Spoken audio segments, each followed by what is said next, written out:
তো আজকে একটা নতুন ইংরেজি শব্দ শেখা যাক। শব্দটা হলো প্রফলিগেট।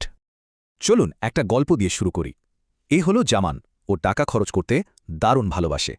ও কিভাবে টাকা খরচ করে, মানে কথায় কথায় নতুন ফোন কিনে, বন্ধুদের জন্য পার্টি দেয়, খাবারও নষ্ট করে। ওর এই যে বেহিসাবি স্বভাব, এটাকে এক কথা ইংরেজিতে কি বলা যেতে পারে বলুন তো?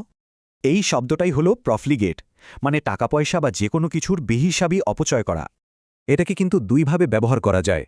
অ্যাডজেক্টিভ হিসেবে তার ব্যবহারকে বোঝাতে, আবার নাউন হিসেবে খোদ ব্যক্তিটিকে বোঝাতে। তার মানে জামানের আচরণটা হলো প্রফলিগেট, আর জামান নিজে একজন প্রফলিগেট।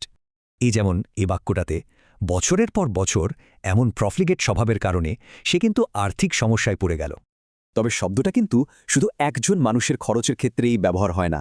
একটা কোম্পানিও প্রফলিগেট হতে পারে, যেমন তাদের অতিরিক্ত খরচের কারণে কোম্পানিটাই সংকটে পড়ে গিয়েছিল।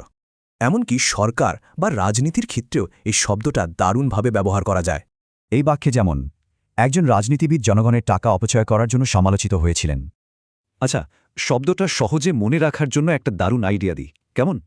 ভাবুন তো, একটা টাকায় ভর্তি বালতি, আর তাতে একটা বড় ফুটো, টাকা শুধু পড়েই যাচ্ছে। এই অপচয়টাই হলো প্রফলিগেট। তাহলে প্রফলিগেট মানে কি? ছিদ্রওয়ালা বালতির মতো সম্পদ শুধু বেহিসাবিভাবে নষ্ট হচ্ছে। তাহলে এক কথায় প্রফলিগেট মানে অপব্যয়ী। এটা একটা নেতিবাচক শব্দ যা আচরণ বা ব্যক্তি দুজনকেই বোঝাতে পারে। আর এই ধরনের আচরণের শেষ পরিণতি কি হয়? প্রায়শই এর ফল হয় বড় ধরনের ঋণ বা দেনা। তাহলে এবার ভাবার পালা, একজন ব্যক্তি, কোম্পানি বা দেশের জন্য এই প্রফলিগেট আচরণ এড়িয়ে চলাটা কেন এত জরুরি?